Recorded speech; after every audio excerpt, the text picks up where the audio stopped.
ഓഫീസിൻ്റെ നൂലാമാലകളെല്ലാം കഴിഞ്ഞ് വരുമ്പോഴത്തേക്കും ചിലപ്പോൾ ഈ മരം നല്ല കാറ്റോ മഴയോ വന്നിട്ടുണ്ടെങ്കിൽ മരം മറിഞ്ഞ് താഴേക്ക് പോകും.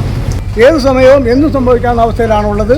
അത് 3 ദിവസം എന്നുള്ളതല്ല, 3 മണിക്കൂറില്ല, 3 സെക്കൻഡിനുള്ളിൽ ഈ പ്രശ്നം പരിഹരിക്കണമെന്നുള്ളതാണ് വഴിയോര കച്ചവട തൊഴിലാളി ഫെഡറേഷൻ CIT ആവശ്യപ്പെടുന്നത്. ഒന്നാമത്തെ കച്ചവടം കുറവ്, മഴയൊക്കെയല്ലേ, അതിനും കച്ചവടങ്ങൾ വളരെ കുറവാണ്.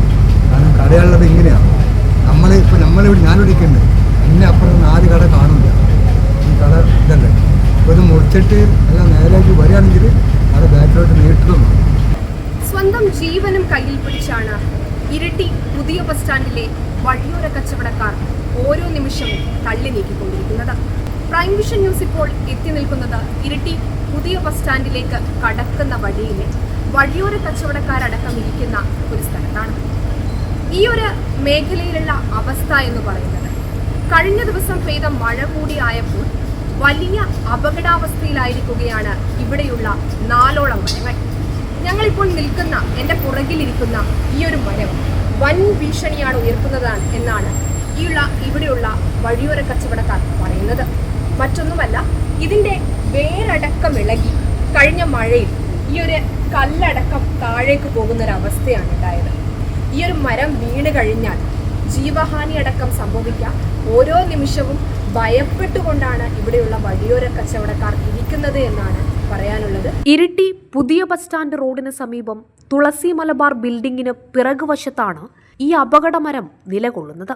മരത്തിന്റെ ചുവട് സമീപമുള്ള കരിങ്കൽ ഭിത്തി തകർത്തുകൊണ്ട് ഇളകിയതിനാൽ ഇത് ഏതു നിമിഷവും മറിഞ്ഞു വീഴുമെന്ന നിലയിൽ ചെരിഞ്ഞിട്ടാണുള്ളത്. പരിസരത്തുള്ള നിരവധി വ്യാപാര സ്ഥാപനങ്ങൾ ഇത് കാരണം അപകട ഭീഷണി നേരിട്ടുകൊണ്ടിരിക്കുന്നു. ഇതിനു കീഴിലുള്ള വഴിയോര കച്ചവട തൊഴിലാളികളുടെ ലളിതമായ ഉപജീവന മാർഗത്തിന് മുകളിലാണ് ഈ കൂറ്റൻ മരം ഇപ്പോൾ അപകടത്തിന്റെ കരിനിഴൽ വീഴ്ത്തുന്നത്. കുറേ കച്ചവട സ്ഥാപനങ്ങളുണ്ട്. അതിൻ്റെ അപ്പുറത്ത് പുതിയ ബിൽഡിങ്ങിന് മേലേക്കാണ് ഈ മരം വീഴുന്നത്. ഇതിലുള്ള സ്ഥിരം അതേപോലെ തിരക്കേറിയ ഒരു സ്ഥലമാണിത്.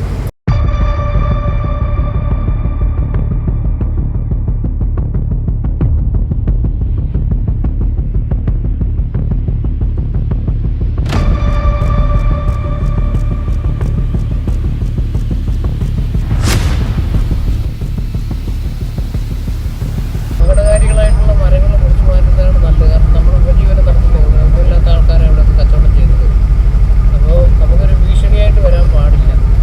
നമുക്ക് മാത്രമല്ല, ഇവിടെ സാധനങ്ങൾ വാങ്ങാൻ വരുന്നവർക്ക് അത് ഭീഷണിയായിരിക്കും. എത്രയും പെട്ടെന്ന് ഈ മരം ഇവിടെ നിന്നും മുറിച്ചു നീക്കണമെന്നും അപകട ഭീതിക്ക് അറുതി വരുത്തണമെന്നും ആവശ്യപ്പെട്ടുകൊണ്ട് വഴിയോര തൊഴിലാളി യൂണിയൻ CITU തഹസിൽദാർമാർക്കും മുനിസിപ്പാലിറ്റിയിലും പരാതി നൽകിയിരിക്കുകയാണ്. ഇപ്പോൾ ഇവിടെ നേരിട്ടുകൊണ്ടിരിക്കുന്ന ആ ഒരു പ്രതിസന്ധി എന്താണ്? നിങ്ങൾ ഇന്ന് രാവിലെ നിവേദനം കൊടുത്തിട്ട് വന്നിരിക്കുകയാണല്ലേ?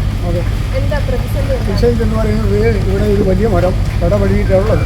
അത് പൊട്ടി വീണിട്ടുണ്ടെങ്കിൽ ഏകദേശം ഒരു 10ഓളം കടകൾ നശിക്കുകയും ജീവഹാനി വരെ സംഭവിക്കും. അത് ദുരന്ത നിവാരണത്തിൽ ഉൾപ്പെടുത്തിയാൽ മാത്രമേ എത്രയും അടിയന്തരമായിട്ടും മുറിച്ചു നോക്കാൻ പറ്റാൻ സാധിക്കുകയുള്ളൂ. മറ്റ് ബോർഡ് കൂടി അത് തീരുമാനമായിട്ട് വരുമ്പോൾ തീർച്ചയായിട്ടും വലിയ അപകടം ഉണ്ടാവും, ആളപായം ഉണ്ടാവും. അടിയന്തരമായിട്ട് വേണ്ടത് തഹസിൽദാർ ചെയ്യേണ്ടത് നമുക്ക് ദുരന്ത നിവാരണത്തിൽ ഉൾപ്പെടുത്തിക്കൊണ്ട് അതിന് പ്രൊട്ടക്ഷൻ ചെയ്യേണ്ടതെന്നുള്ളതാണ് അത്യാവശ്യമായിട്ട് വേണ്ടത്. ഈ നിവേദനം കൊടുത്തപ്പോൾ നിങ്ങൾക്ക് കിട്ടിയ മറുപടി എന്ന് പറയുന്നത് 3 ദിവസം കഴിയുമ്പോൾ ഒരു ബോർഡുണ്ട്, ആ ബോർഡിൽ വെക്കാം എന്നാണ് പറഞ്ഞിരിക്കുന്നത്.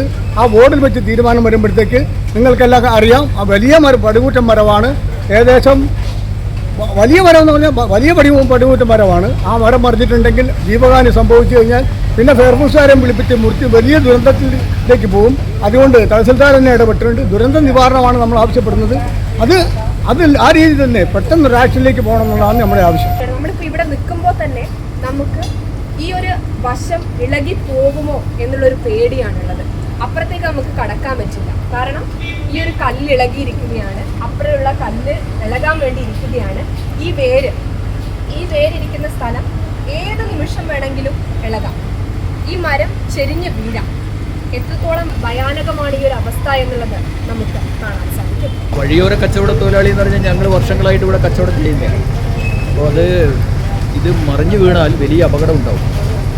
അപ്പോൾ അത്തരം ഒരു അപകടാവസ്ഥ ഒഴിവാക്കണം. നമ്മൾ ഇത് കുറേ കമ്മിറ്റിയെല്ലാം ചേർന്ന് കുറച്ച് ഇതിൻ്റെ ഓഫീസിൻ്റെ നൂലാമാലകളെല്ലാം കഴിഞ്ഞ് വരുമ്പോഴത്തേക്കും ചിലപ്പോൾ ഈ മരം നല്ല കാറ്റോ മഴയോ വന്നിട്ടുണ്ടെങ്കിൽ മരം മറിഞ്ഞ് താഴേക്ക് പോകും. നിരവധി വാഹനങ്ങളും കുട്ടികളും ഉൾപ്പെടെ കടന്നു പോകുന്ന ഒരു ഏരിയ എന്നുള്ള നിലയിൽ കച്ചവട സ്ഥാപനങ്ങളുണ്ട്, വഴിയോര കച്ചവട തൊഴിലാളികളുണ്ട്, നിരവധി സ്ഥാപനങ്ങളുണ്ട്, ബിൽഡിംഗ് ഉണ്ട്. ഇത് വലിയ മരമാണ്. ഇതിൻ്റെ കൊമ്പ് ശിഖരെല്ലാം മുറിഞ്ഞു പോയാൽ വലിയ പിന്നെ ജീവഹാനി ഉൾപ്പെടെ ഇത് സൂചിപ്പിച്ചല്ലോ, ജീവഹാനി ഉൾപ്പെടെ ഉണ്ടാവാൻ ചാൻസാണ്. അപ്പോൾ അതിൻ്റെ ഒരു രീതിയിലാണ് നമ്മളൊരു പരാതിയായിട്ട് മുനിസിപ്പാലിറ്റിയിലും തഹസിൽദാർക്കും കൊടുത്തിട്ടുണ്ട്. അവരതിൻ്റെ ആക്ഷൻ എടുക്കും എന്ന് വിചാരിക്കുകയാണ്. ഈ ബസ് സ്റ്റാൻഡിന് പരിസരത്ത് തന്നെയായി 4ഓളം മരങ്ങൾ ഇത്തരത്തിൽ ഭീഷണി ഉയർത്തിക്കൊണ്ട് നിൽക്കുന്നുണ്ടെന്നാണ് ഇവിടെയുള്ള വഴിയോര കച്ചവടക്കാർ പറയുന്നത്. ഈ ഒരു അപകടാവസ്ഥ എത്രയും പെട്ടെന്ന് പരിഹരിക്കണമെന്നാവശ്യപ്പെട്ട് നിവേദനമടക്കം തഹസിൽദാർക്കും മുനിസിപ്പാലിറ്റിക്കും ഇവർ നൽകിയിട്ടുണ്ട്. അടിയന്തര നടപടി തന്നെ ഉണ്ടായില്ലെങ്കിൽ എന്ത് സംഭവിക്കും എന്നറിയാതെയാണ് ഇവിടെയുള്ളവർ നിൽക്കുന്നത്. ക്യാമറ പേഴ്സൺ ഗ്രിൻസ് ജോർജിനോടൊപ്പം രശ്മിത, പ്രൈം വിഷൻ ന്യൂസ്.